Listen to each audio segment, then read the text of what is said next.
All right, today we're cracking open a case file on a pretty wild tech story. We're going to do a postmortem on Amazon's Fire TV Blaster kill switch. And believe me, this remote deactivation sets a fascinating and frankly, a kind of terrifying precedent for every single smart device you have in your home.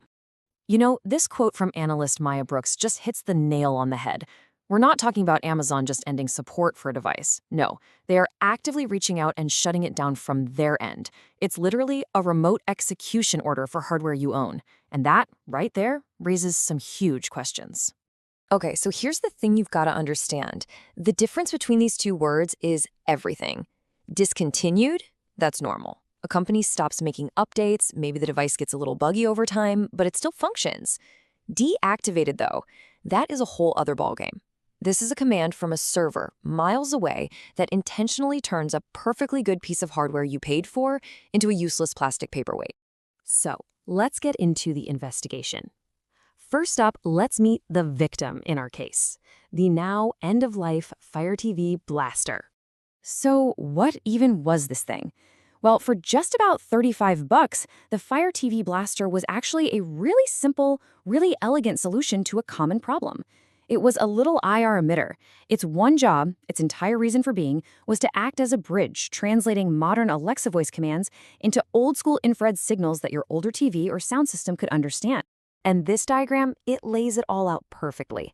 You talk to your Echo, that command goes to the Fire TV Blaster, the bridge, and the blaster then tells your old-school gear what to do. Now, by severing the connection at the bridge, bam! Amazon breaks the entire chain. Your modern AI suddenly can't talk to your perfectly good legacy hardware anymore. Of course, every story has two sides, right? So let's take a look at the official alibi, what Amazon is actually saying about why they pulled the plug. So Amazon's story is basically this. Technology has just moved on.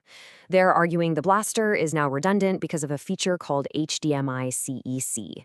The idea here is that most modern devices can now talk to each other through the HDMI cable itself, making a separate little IR blaster like this totally unnecessary.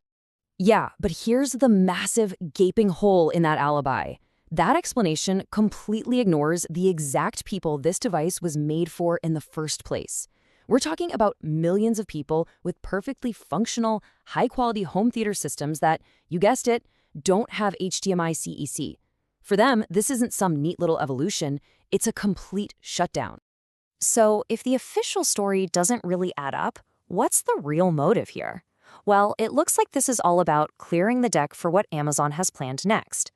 Now, what's really telling is the timing. See, Amazon just came off of CES 2026, announcing a huge push for their new AI subscription service, Alexa Plus.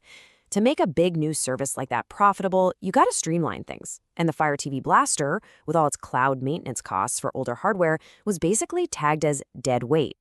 This purge isn't about evolving tech, it's about cutting legacy costs. Now, Amazon knows this looks pretty bad, so they cooked up what we'll call the Guilt Trip gift card. They're offering a full refund of $35 in Amazon credit, plus a $60 promo code you can use on a new Fire TV Cube. And hey, on the surface, that sounds pretty generous. But let's do the math, shall we? The Fire TV Cube, which is the only Amazon device that can do what the Blaster did, costs $140. So you apply your refund credit, you pop in your promo code, and guess what? You, the user, are still on the hook for an extra $45, just to get back the functionality you already had yesterday. It's just like analyst Alex Carter said, that's the reality here. You are literally forced to spend more of your own money just to get your living room back to the way it was. This isn't a refund, it's a forced upgrade. So let's pull back a bit and look at the collateral damage, because the implications here go way beyond just one little device. We're getting into a concept called digital decay. First off, there's the e-waste. I mean, think about it. Thousands of these perfectly good devices are now just trash, destined for a landfill. And what was the cause of death? It wasn't a hardware failure. It wasn't a blown capacitor. The cause of death was a single command sent from a server. And this points to something much, much bigger. It's a huge shift in how we relate to our own tech. We're moving away from being product owners and becoming more like hardware renters.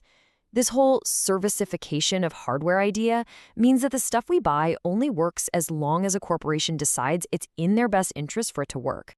Which all boils down to one huge, kind of scary question at the heart of this whole case. If a company can remotely reach into your home and just turn off a piece of hardware that you own, do you really own anything with a Wi-Fi chip in it anymore? It's really something to think about. So, after looking at all the evidence, what's the verdict? And maybe more importantly, if you're one of the people affected by this, what's your next move? The verdict is pretty clear. It's time to execute an exit plan. Step 1, absolutely go claim that $35 credit. You are owed that money. But step 2, and this is the big one, is to reject the upsell. Do not buy another proprietary Amazon bridge like the Fire TV Cube, because all you're doing is resetting the clock for the next time this happens.